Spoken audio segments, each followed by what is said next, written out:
Hello दोस्तों, स्वागत है आपका अपने चैनल इन डेप्थ इनसाइट। यहाँ हम यूपी पीजीटी 2011 के क्वेश्चन पेपर का एनालिसिस करेंगे, जिसमें अभी तक हमने part first, part second and part third को एक्सप्लेन कर लिया है और इस पार्ट में हम क्वेश्चन 76 से लेके क्वेश्चन 100 तक को एक्सप्लेन करेंगे। क्वेश्चन नंबर 76 को देखें। क्वेश्चन 76 है एंजल कर्व रिप्रेजेंट करता है। यहाँ पे ऑप्शन है first the price consumption curve को, सेकंड है income consumption curve and third जो है वो average cost curve and fourth है यूटिलिटी कर्व। तो आपको यदि एंजल कर्व का ग्राफ याद होगा, ये एक्स एक्सिस है, ये वाई एक्सिस है। हम वाई पे इनकम को मेजर करेंगे, इनकम, एंड एक्स एक्सिस पे हम कंजप्शन को मेजर करेंगे, कंजप्शन को। तो आपको ये याद होगा, तो जो इनकम कंजप्शन जो एंजल कर्व है वो इनकम एंड कंजप्शन कर्व को रिप्रेजेंट करता है और उसका जो ग्राफ होता है ये अपवर्ड स्लोपिंग होता है। ठीक है, ये एंजल कर्व है। जो एंजल कर्व है ये बताता है कि जैसे जैसे हमारी इनकम इंक्रीज होती जाती है, हमारा क्या होता है, जो हम कंजप्शन पे व्यय करते हैं, स्पेशली जो हम खाने पीने की चीजें होती है उस पे जो हम कंज्यूम करते हैं वो धीरे धीरे हम कम कर देते हैं। जो ड्यूरेबल गुड्स होती हैं या फिर जैसे हमारा एजुकेशन पे हम व्यय करना शुरू कर देते हैं, अदर जो भी हमारे लग्जरीज जो गुड्स हैं उस पे हम व्यय करना शुरू कर देते हैं। एंजल कर्व ये रिप्रेजेंट करता है। ठीक है, तो यहाँ पे जो ऑप्शन है एंजल कर्व, तो इसका ये ऑप्शन सेकेंड जो है इनकम कंजप्शन कर्व, ये करेक्ट है। ठीक है, अब हम नेक्स्ट क्वेश्चन देखें। क्वेश्चन नंबर 77 है elasticity of a demand on a demand line move from top to the bottom. और जो इलास्टिसिटी है एक डिमांड लाइन पे, वो यदि हम ऊपर से नीचे की तरफ देखें तो वो कैसा उसका वो क्या पैटर्न शो करता है। तो यदि हम यहाँ पे डिमांड कर्व लेते हैं, ये एक्स एक्सिस है, ये वाई एक्सिस, या ये है हमारा डिमांड कर्व। ठीक है, ये ऐसे रहेगा। ठीक है, तो ये क्या पूछा है, top to the bottom. Top to the bottom क्या होता है, यहाँ पे जो इलास्टिसिटी होती है ये इनफाइनाइट होती है। यहाँ पे जो है वो elasticity of demand curve greater than 1 होता है, और ये जो मिड टर्म होता है यहाँ पे elasticity of demand is equal to 1 होता है, और यहाँ पे जो इलास्टिसिटी ऑफ डिमांड कर्व होती है वो लेस देन 1 होती है, और यहाँ पे जो इलास्टिसिटी ऑफ डिमांड कर्व होती है ये 0 होती है। तो हमें क्या पैटर्न दिख रहा है कि जो इलास्टिसिटी ऑफ डिमांड कर्व है वो टॉप टू द बॉटम, नीचे से ऊपर, ऊपर से नीचे की तरफ कैसा मूव कर रहा है, वो डिक्रीजिंग ऑर्डर में। तो यहाँ पे ऑप्शन फर्स्ट जो है वो करेक्ट होगा।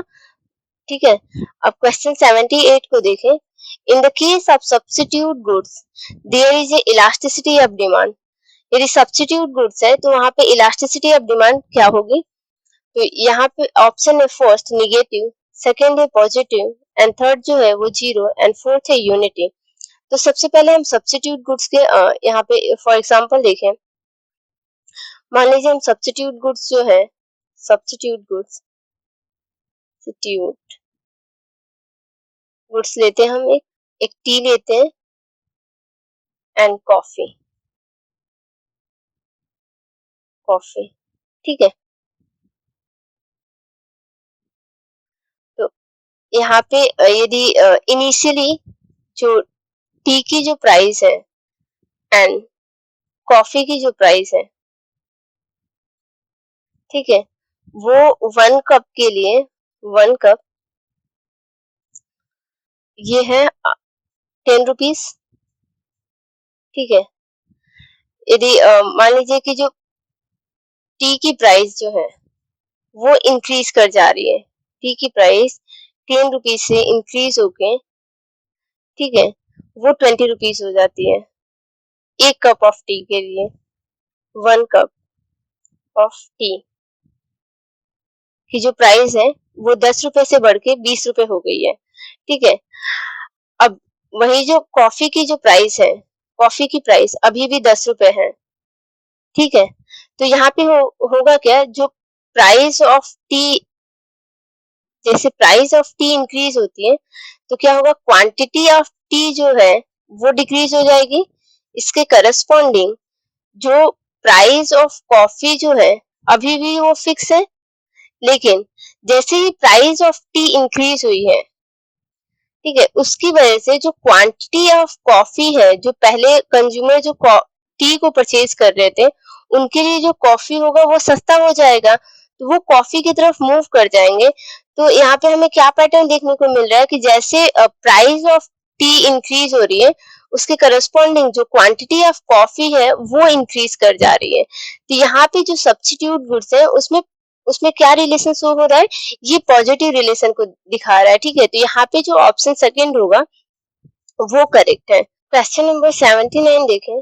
The concept of consumer saving is based on.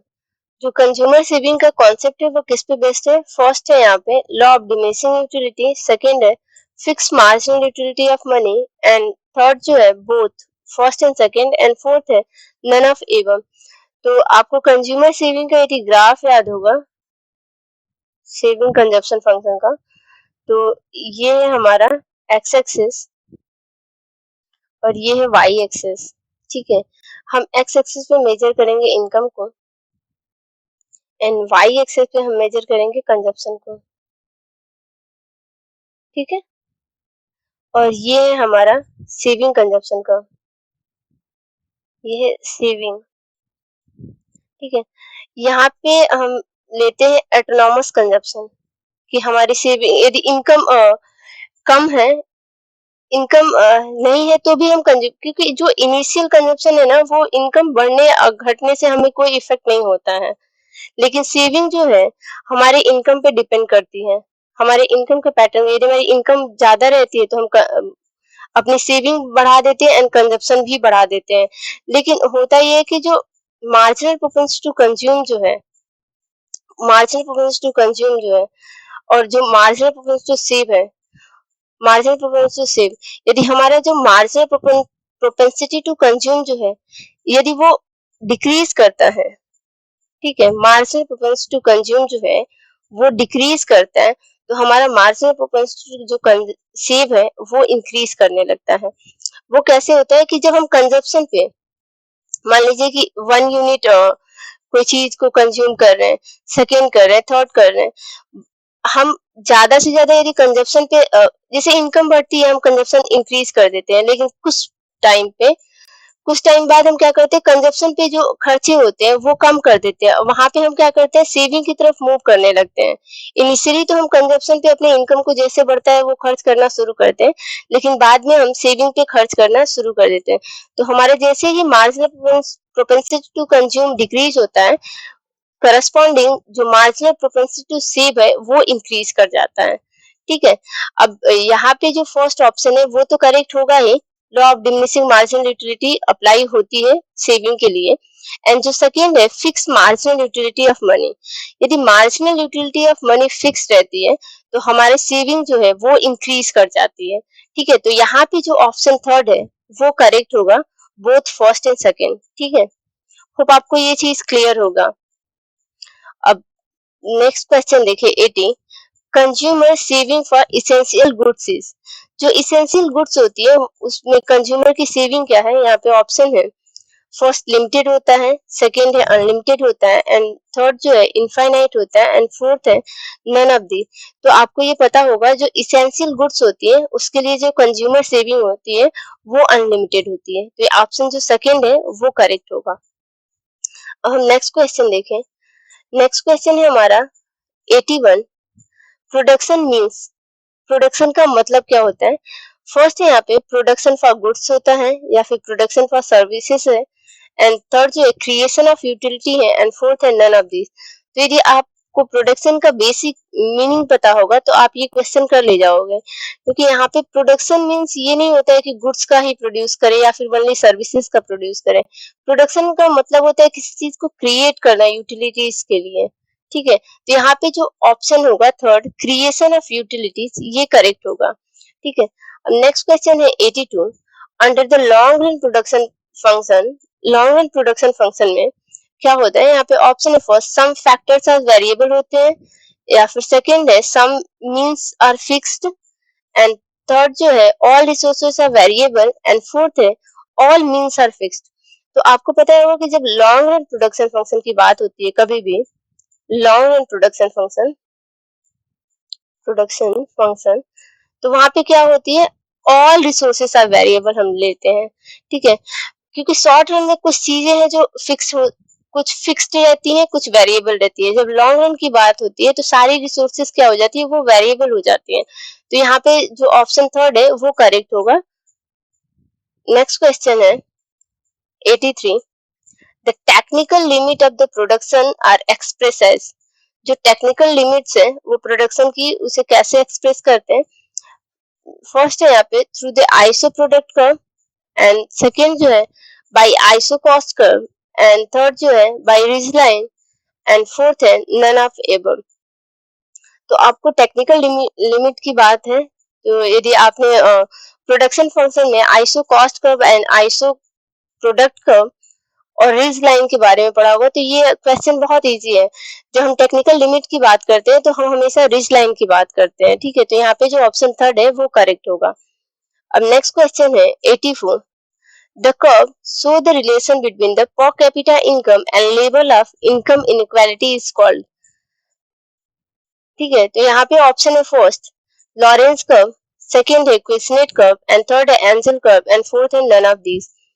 तो यदि आप per capita income and level of level of income inequalities के ग्राफ को आपको ध्यान होगा ये किसका रिलेशनशिप बताता है। तो ये शो करता है क्विस्नेट कर्व को। क्विस्नेट कर्व क्या शो करता है, ये एक्स एक्सिस है एंड ये वाई एक्सिस है, ठीक है। एक्स एक्सिस पे हम पर कैपिटा इनकम को मेजर करेंगे, पर कैपिटा इनकम, और यहाँ पे हम वाई एक्सिस पे इनइक्वालिटीज को मेजर करेंगे, इनइक्वालिटीज, या यूं कह ले कि इनकम इनइक्वालिटीज, इनकम इनइक्वालिटीज, ठीक है। ये शो करता है क्विस्नेट कर्व को, इसका ग्राफ इस तरह होता है, ठीक है, उल्टा यू शेप में। ये बताता है जैसे जैसे इनकम इंक्रीज करती है इनइक्वालिटीज भी इंक्रीज होनी शुरू हो जाती है, लेकिन कुछ पॉइंट्स के बाद पर कैपिटा इनकम इंक्रीज होने पे जो इनकम इनइक्वालिटीज है वो डिक्रीज होना शुरू हो जाता है, ठीक है। तो यहाँ पे जो ऑप्शन सेकंड है वो करेक्ट होगा, क्विस्नेट कर्व। अब नेक्स्ट क्वेश्चन है question number 85। Elasticity of substitution for the Cobb Douglas production function is. Cobb Douglas production function के लिए जो इलास्टिसिटी ऑफ सब्स्टिट्यूशन होता है वो क्या है। यहाँ पे ऑप्शन है फर्स्ट इक्वल टू 1, सेकेंड है लेस देन 1, एंड थर्ड है कांस्टेंट, एंड फोर्थ है नन ऑफ दिस। तो कॉब डगलस प्रोडक्शन फंक्शन का आपको याद होगा alpha plus beta is equal to 1 होता है। तो यहाँ पे जो इलास्टिसिटी ऑफ सब्स्टिट्यूशन है वो इक्वल टू 1 होगा, ऑप्शन फर्स्ट जो है वो करेक्ट है। नेक्स्ट क्वेश्चन है 86। The shape of average fix cost curve is. जो एवरेज फिक्स कॉस्ट कर्व का जो शेप है वो कैसा है। यहाँ पे फर्स्ट ऑप्शन है यू शेप, सेकेंड है पैराबोला, एंड थर्ड जो है straight horizontal line, and fourth है रेक्टेंगुलर हाइपरबोला। तो यहाँ पे यदि आपको एवरेज फिक्स कॉस्ट का कर्व याद होगा तो उसका कर्व होता है इस तरह से, वो रेक्टेंगुलर हाइपरबोला के शेप में होता है एवरेज फिक्स कॉस्ट, ठीक है। तो यहाँ पे ऑप्शन जो फोर्थ है वो करेक्ट है। अब नेक्स्ट क्वेश्चन है question number 87। The concept of selling cost was given by. Selling cost का जो कॉन्सेप्ट था वो किसने दिया था। फर्स्ट है यहाँ पे ऑप्शन स्लिगमैन, एंड सेकेंड है जॉन रॉबिन्सन, थर्ड है चैम्बरलिन, एंड फोर्थ है स्टीगलर। तो आप मोनोपोलिस्टिक कंपटीशन यदि आपको पता होगा, मोनोपोलिस्टिक कंपटीशन, तो इसी में हमने सेलिंग कॉस्ट के कॉन्सेप्ट को देखा था। ठीक है, तो जो मोनोपोलिस्टिक कंपटीशन था उसे चैम्बरलिन ने दिया था, और जो सेलिंग कॉस्ट का जो कॉन्सेप्ट था उसे भी चैम्बरलिन ने दिया था। कभी कभी पूछ लेता है कि जो मोनोपोलिस्टिक कंपटीशन है वो किसके द्वारा मतलब दिया गया था, कॉन्सेप्ट किसने पहले शुरू किया था, तो ये भी चैम्बरलिन का ही है। क्वेश्चन नंबर 88 है, which of the following economics use the cost difference method to divided the price effect into income and substitution effect? तो यहाँ पे ऑप्शन है, फर्स्ट हिक्स एंड सेकंड है स्लस्की एंड थर्ड जो है P A Samuelson and fourth है R J D Allen. तो cost difference method का जो यूज था, price effect and plus price effect is equal to income effect plus substitution effect को divide करने के लिए, तो जो कॉस्ट डिफरेंस मेथड जो था वो स्लस्की ने यूज किया था। और स्लस्की के अनुसार ये चीज था, जो कंज्यूमर का इंडिफरेंस कर्व होता है वो new level of indifference curve पे जो कंज्यूमर है वो मूव कर जाता है। ठीक है, ये भी क्वेश्चन स्लस्की से पूछता है। ठीक है, दूसरा चीज ये पूछता है कभी कभी कि जो प्राइस इफेक्ट होती है वो किसका पार्ट है, तो आपको ये तो पता ही है कि इनकम इफेक्ट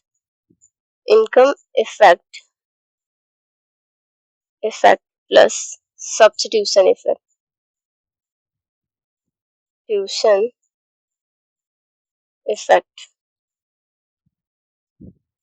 ठीक है, ये आप याद रखिएगा। दूसरा चीज ये है स्लस्की से कि जो कंज्यूमर है, कंज्यूमर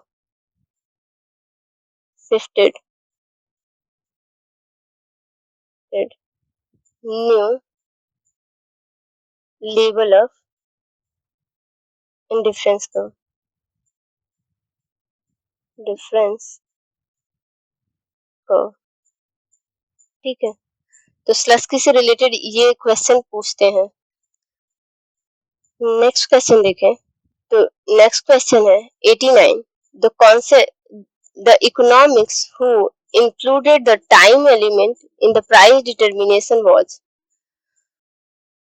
जो इकोनॉमिक्स थी किसने मतलब टाइम एलिमेंट का यूज किया था प्राइस के डिटर्मिनेशन के लिए, तो यहाँ पे ऑप्शन है फर्स्ट एसीपी ग्यू, सेकेंड है जॉन रॉबिन्सन, थर्ड है ए मार्शल एंड फोर्थ है पी ए सैमुअल्सन। तो यहाँ पे जो टाइम एलिमेंट का यूज किया था प्राइस डिटर्मिनेशन थे वो थे मार्शल। और इनके अकॉर्डिंग ये था कि जो जो टाइम है मतलब डिमांड को फुलफिल करने के लिए, सप्लाई को डिमांड को फुलफिल करने के लिए सप्लाई को रेडी होने में कितना टाइम मतलब लग रहा है, इसी चीज को उन्होंने आइडेंटिफाई किया था। तो एक तरह से प्राइस के डिटर्मिनेशन में वो टाइम एलिमेंट का यूज किए थे। ठीक है, अब नेक्स्ट क्वेश्चन है 90, the break even point of a firms represents. जो ब्रेक इवन पॉइंट होता है वो फॉर्म्स क्या रिप्रेजेंट करती है, यहाँ पे ऑप्शन है the position of maximum production को रिप्रेजेंट करती है, एंड सेकंड है मैक्सिमम प्रॉफिट पोजीशन होता है, एंड थर्ड जो है मिनिमम प्रॉफिट पोजीशन होता है, या फोर्थ है जीरो प्रॉफिट पोजीशन होता है। तो आपको यदि ब्रेक इवन पॉइंट का कॉन्सेप्ट पता होगा तो आप ये क्वेश्चन बहुत इजीली कर ले जाओगे। ठीक है, तो हम यहाँ पे ग्राफ से ब्रेक इवन पॉइंट को समझते हैं। तो ये है हमारा एक्स एक्सिस, ये है वाई एक्सिस, ये हमारा मिड पॉइंट। ठीक है, तो हम ये है हमारा total revenue. Break even point show क्या करता है, ये रिलेशनशिप बताता है कि total revenue and total cost में क्या रिलेशन है। ठीक है, और ये है हमारा सॉरी यहाँ पे थोड़ा सा जो टोटल रेवेन्यू है वो ऐसे यहाँ से जाएगा, टोटल रेवेन्यू 1 सेकेंड, इसे हम हटा ही देते हैं।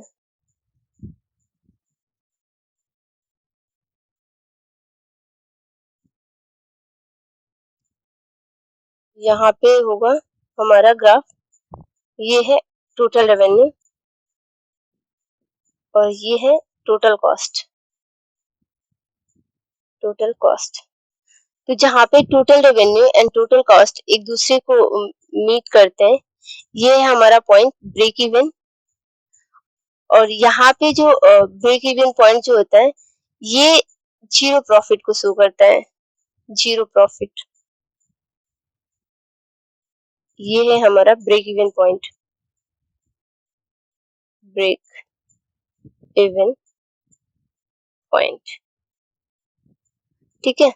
और ये जो एरिया है, ये शो करता है लॉस को, क्योंकि यहाँ पे क्या है, हमारी जो टोटल कॉस्ट है, वो total cost is greater than total revenue.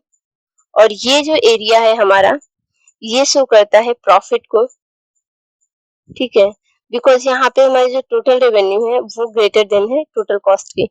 और यहाँ पे जो जहाँ पे total revenue and total cost एक दूसरे को मीट करते हैं, वहां पे हमारा सिचुएशन क्रिएट होता है जीरो प्रॉफिट का, और इसी पॉइंट को हम ब्रेक इवन पॉइंट भी कहते हैं, ठीक है। तो यहाँ पे जो ऑप्शन फोर्थ है वो करेक्ट होगा, जीरो प्रॉफिट पोजीशन को शो करता है फॉर्म्स।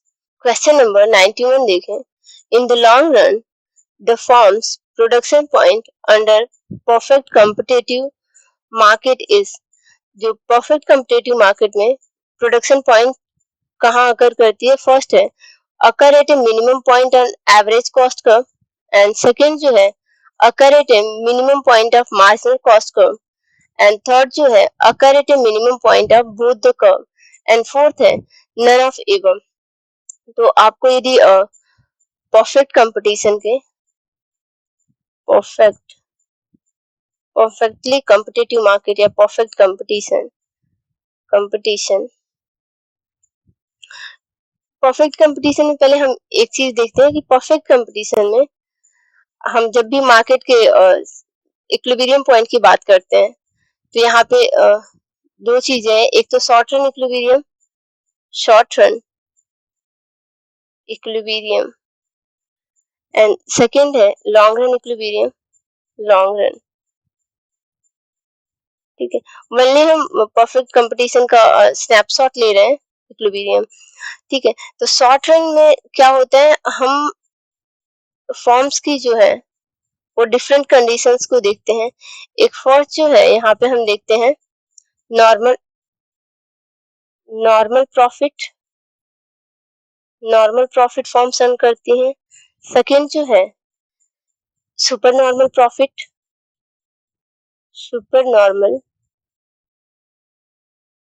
जो है फॉर्म्स अर्न करती हैं।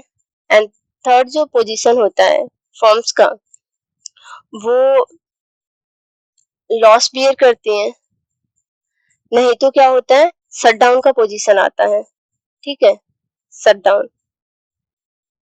ठीक है। लेकिन लॉन्ग रन में फॉर्म्स क्या होती है, हमेशा नॉर्मल प्रॉफिट अर्न करती है, नॉर्मल प्रॉफिट, ठीक है। किसी भी नॉर्मल प्रॉफिट या कोई भी फॉर्म्स जो है यदि नॉर्मल प्रॉफिट अर्न कर रही है, तो उसके कुछ कंडीशंस होते हैं। वहां पे क्या होता है, जो उसकी मार्जिनल कॉस्ट है वो हमेशा मार्जिनल रेवेन्यू के बराबर रहती है, और जो एवरेज कॉस्ट होती है वो उसके मिनिमम पॉइंट पे होती है, मिनिमम पॉइंट, अपने मिनिमम पॉइंट पे जो होती है एवरेज कॉस्ट रहती है, ठीक है। और तीसरी चीज होती है कि जो वहां पे जो मार्जिनल रेवेन्यू है वो average revenue is equal to price होती है परफेक्ट कंपटीशन में, ठीक है। इसे यदि हम ग्राफ से देखें, शो करें, तो यहाँ पे क्या है, ये हमारा प्राइस है, ये एक्स एक्सिस है, ये वाई एक्सिस है, ठीक है। ये प्राइस है, यहाँ पे जो है हमारा marginal revenue is equal to average revenue है, ठीक है।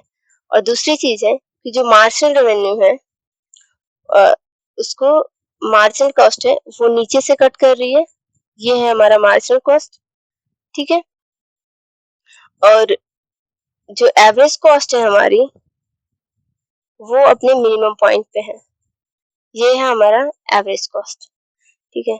जो फर्म्स है यहाँ पे नॉर्मल प्रॉफिट अर्न कर रही है, नॉर्मल प्रॉफिट, ठीक है। तो यहाँ पे यदि जो प्रोडक्शन पॉइंट जो है हमारा वो कहाँ पे है, यहाँ पे यदि हम ऑप्शन देखें first, occur at A minimum point of average cost curve, minimum point of average cost curve पे अकर हो रही है, ठीक है, क्योंकि यहाँ पे जो मार्जिनल कॉस्ट का ये मिनिमम पॉइंट यहाँ पे होगा, और यहाँ पे क्या है कि जो हमारा कंडीशंस है इक्विलिब्रियम का या फिर हमारे फॉर्म्स के, तो यहाँ पे जो मार्जिनल कॉस्ट है वो हमारे मार्जिनल रेवेन्यू के बराबर है। तो यहाँ पे ऑप्शन जो फर्स्ट होगा वो करेक्ट है, occur at A minimum point of average cost curve. ठीक है, अब हम नेक्स्ट क्वेश्चन देखते हैं 92, with reference of price discrimination which of the following is the correct statement. यदि प्राइस डिस्क्रिमिनेशन के देखें तो कौन सा स्टेटमेंट हमारा करेक्ट होगा, तो यहाँ पे फर्स्ट है, the marginal revenue curve of the forms is the same, जो मार्जिनल रेवेन्यू ऑफ कर्व है फॉर्म्स की वो सेम रहेगी। एंड सेकंड है, the marginal cost curve of A forms is the same, marginal cost जो है वो सेम रहेगा। एंड थर्ड जो है, average revenue curve of the forms is same. And fourth है, ऑल ऑफ द एबव। तो इससे पहले हम देखते हैं कि प्राइस डिस्क्रिमिनेशन का जो कॉन्सेप्ट है वो हम कब यूज करते हैं। तो आपको पता है कि जब प्राइस डिस्क्रिमिनेशन कोई भी फॉर्म्स जो है या फिर कोई भी इंडस्ट्री प्राइस डिस्क्रिमिनेशन कब करेगी, जब वो मोनोपोली की स्थिति में होगी। मोनोपोली की कंडीशन में ही हम प्राइस डिस्क्रिमिनेशन कर सकते हैं, अदरवाइज हम प्राइस डिस्क्रिमिनेशन नहीं कर सकते। और प्राइस डिस्क्रिमिनेशन का ये कॉन्सेप्ट होता है कि हम मतलब जो हमारा कॉस्ट है, यदि मोनोपोली की बात करें तो हमेशा हम किसी एक इंडिविजुअल की बात करेंगे या फिर इंडिविजुअल इंडस्ट्री की बात करेंगे। तो कोई भी इंडस्ट्री है यदि मोनोपोली में है तो किसी एक ही प्रोडक्ट को बना रही होगी या दो प्रोडक्ट को बना रही होगी, तो उसकी जो कॉस्ट होगी वो तो सेम होगी ना, हमेशा सेम कॉस्ट पे वो बनाएगी, लेकिन वो प्राइस को डिस्क्रिमिनेट करेगी और वो अलग अलग मार्केट में अलग अलग मान लीजिए कि अलग अलग सब मार्केट्स में अलग अलग रेट में बेचेगी, जहां से वो पैसे को कलेक्ट करेगी, जिसकी वजह से उसे मोनोपोली प्रॉफिट होगा। ठीक है, तो उसकी मार्जिनल रेवेन्यू तो सेम नहीं रहेगी ना, हर जगह में उसकी मार्जिनल एंड एवरेज तो चेंज होगी, लेकिन जो उसकी मार्जिनल कॉस्ट है किसी एक प्रोडक्ट को, एक समान प्रोडक्ट को बनाने के लिए, वो सेम रहेगा। तो यहाँ पे जो ऑप्शन सेकेंड जो है वो करेक्ट है। ठीक है, marginal cost of the forms curve of the forms is same. ठीक है, तो यहाँ पे ऑप्शन सेकेंड करेक्ट है।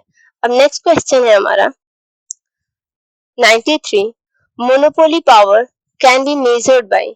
मोनोपोली पावर जो है उसे मेजर किया जाता है कैसे, यहाँ पे ऑप्शन है first, by the difference in the cost of input, and second है through the difference between the profit and cost, and third जो है through the difference between the price and marginal cost, and fourth है by the difference between the price and average cost.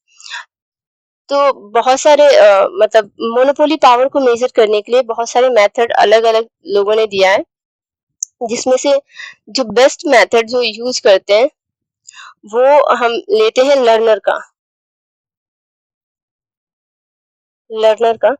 और learner के according जो monopoly का जो price discrimination होता है वो है P minus MC divided by P। ठीक है, ये लर्नर के द्वारा दिया गया मोनोपोली पावर का जो फार्मूला वो उन्होंने यूज किया था मोनोपोली पावर को मेजर करने के लिए। मोनोपोली पावर, तो यहाँ पे क्या है, प्राइस माइनस मार्जिनल कॉस्ट। तो यहाँ पे जो ऑप्शन थर्ड होगा वो करेक्ट होगा, through the difference between the price and marginal cost. ठीक है, 93 का 3 ऑप्शन करेक्ट है। अब नेक्स्ट क्वेश्चन है 94, under the monopolistic competition elastic demand curve of for a forms and elastic demand curve for a market will be. तो यहाँ पे monopolistic competition के कह रहा है कि जो उसकी इलास्टिसिटी ऑफ डिमांड है और जो मार्केट की जो इलास्टिसिटी ऑफ डिमांड है क्या होगा वहां पे, वो यहाँ पे जो ऑप्शन थर्ड जो है वो करेक्ट है, लेस देन होगा। अब नेक्स्ट क्वेश्चन देखें हम, तो नेक्स्ट क्वेश्चन है 95. Which of the following economics was the first used money in the growth model? Growth model में मनी का जो कॉन्सेप्ट था फर्स्ट पहली बार किसने यूज किया था? तो यहाँ पे ऑप्शन है first R F Harrod, J Tobin, and third जो है डोमर, एंड फोर्थ है रॉबिन्सन। तो आपको ये पता होगा कि जो मनी का कॉन्सेप्ट था ग्रोथ मॉडल में वो टॉबिन ने ही दिया था, ठीक है। तो सेकेंड ऑप्शन 95 का करेक्ट होगा। अब क्वेश्चन नेक्स्ट देखें 96। Which of the following is not a characteristics of oligopoly? Oligopoly का कौन सा इसमें करेक्टरिस्टिक्स नहीं है? तो इससे पहले हम देखते हैं कि जो ओलिगोपोली का करेक्टरिस्टिक्स क्या क्या होते हैं, ठीक है। फर्स्ट कंडीशन इसमें क्या होता है, फ्यू फॉर्म्स होती हैं, फ्यू फॉर्म्स। एंड जो सेकंड है इसका बैरियर ऑफ एंट्री होता है, barrier of entry. And third जो है यहाँ पे नॉन प्राइस डिस्क्रिमिनेशन रहते हैं, यहाँ पे नॉन प्राइस कंपटीशन। यहाँ पे जो है प्राइस का कोई कंपटीशन नहीं रहता है, ठीक है। फोर्थ है इंटरडिपेंडेंट होते हैं ये लोग,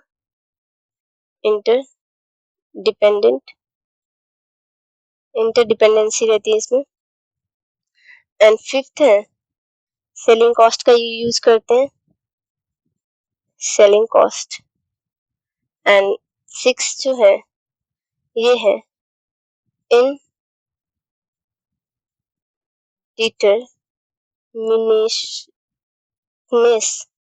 indeterminateness ऑफ डिमांड कर्व।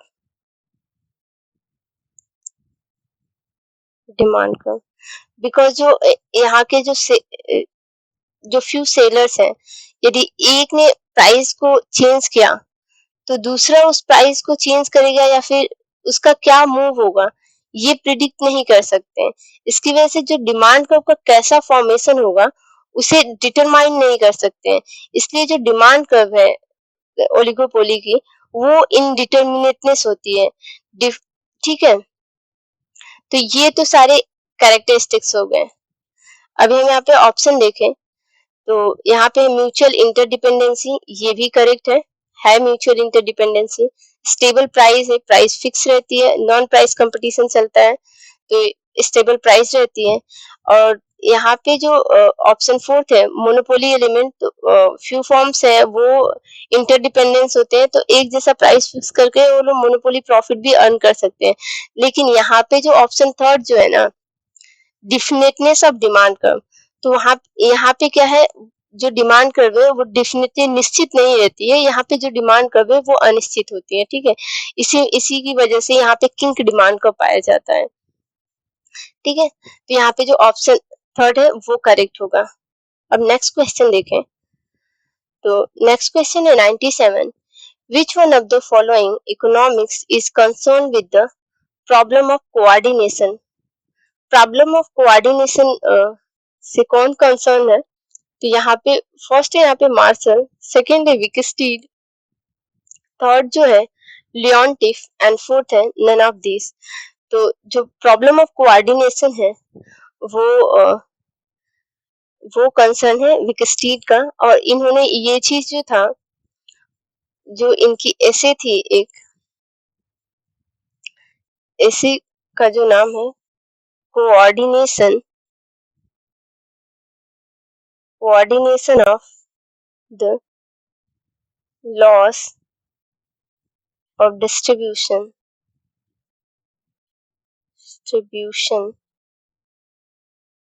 ठीक है।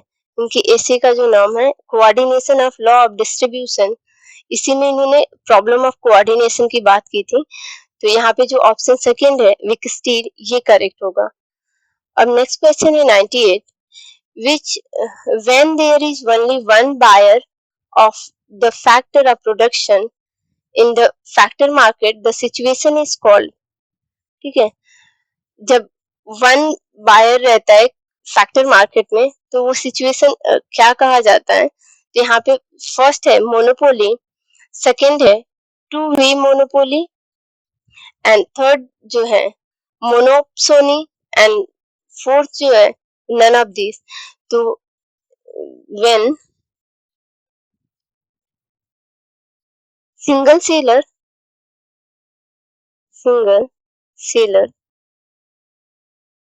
देन हम क्या कहते हैं? Monopoly, monopoly. And when there is a single buyer,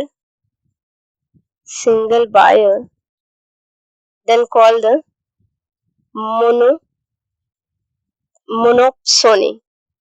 ठीक है? When single seller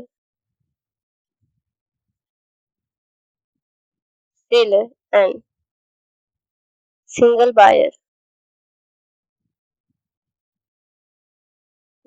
then called bilateral monopoly, literal monopoly. बोले ठीक है. कभी ये भी पूछ सकता है कि जब single buyer and single seller हो तो उसे क्या कहेंगे? तो यहाँ पे बायलेटरल मोनोपोली कहते हैं. ठीक है. और यदि सिंगल सेलर हो ओनली तो उसे मोनोपोली कहते हैं, और यदि सिंगल बायर हो तो उसे मोनोप्सोनी कहते हैं. ठीक है, ये आप याद रखिएगा. अब नेक्स्ट क्वेश्चन है हमारा, question number 99. The wage price curve represent, जो वेज प्राइस कर्व है वो रिप्रेजेंट करते हैं. फर्स्ट है यहाँ पे wage offered for work, and second है combination between the work and rest, and third है offered work at the prevailing wage rate, and fourth है ऑल ऑफ द एबव. ठीक है, तो यहाँ पे जो ऑप्शन थर्ड जो है वो करेक्ट होगा, offered the work at a prevailing wage rate. ठीक है, वेज प्राइस कर्व को रिप्रेजेंट करते हैं. And 100 number, next question है 100. Incorporated the classical principle of interest. जो classical principle of interest जो है वो किस पे बेस्ड है? यहाँ पे ऑप्शन फर्स्ट है ओनली रियल फैक्टर्स है, सेकंड जो है ओनली मॉनेटरी फैक्टर है, एंड थर्ड जो है both real and monetary factors है, एंड फोर्थ है नन ऑफ एबव. तो यहाँ पे जो क्लासिकल की बात करें, क्लासिकल प्रिंसिपल ऑफ इंटरेस्ट जो है वो ओनली रियल फैक्टर पे बेस्ड थी. ठीक है, तो 100 का जो है वो फर्स्ट करेक्ट है. अभी तक हमने क्वेश्चन 76 से लेके क्वेश्चन 100 तक को यहाँ पे एक्सप्लेन कर दिया है. इन केस आपको कहीं भी डाउट है तो प्लीज कमेंट बॉक्स में लिख दीजिएगा, हम उसका आंसर प्रोवाइड कर देंगे. यदि आपको हमारा वीडियो पसंद आता है तो प्लीज अपने को लर्नर के साथ शेयर करें. And thanks for watching.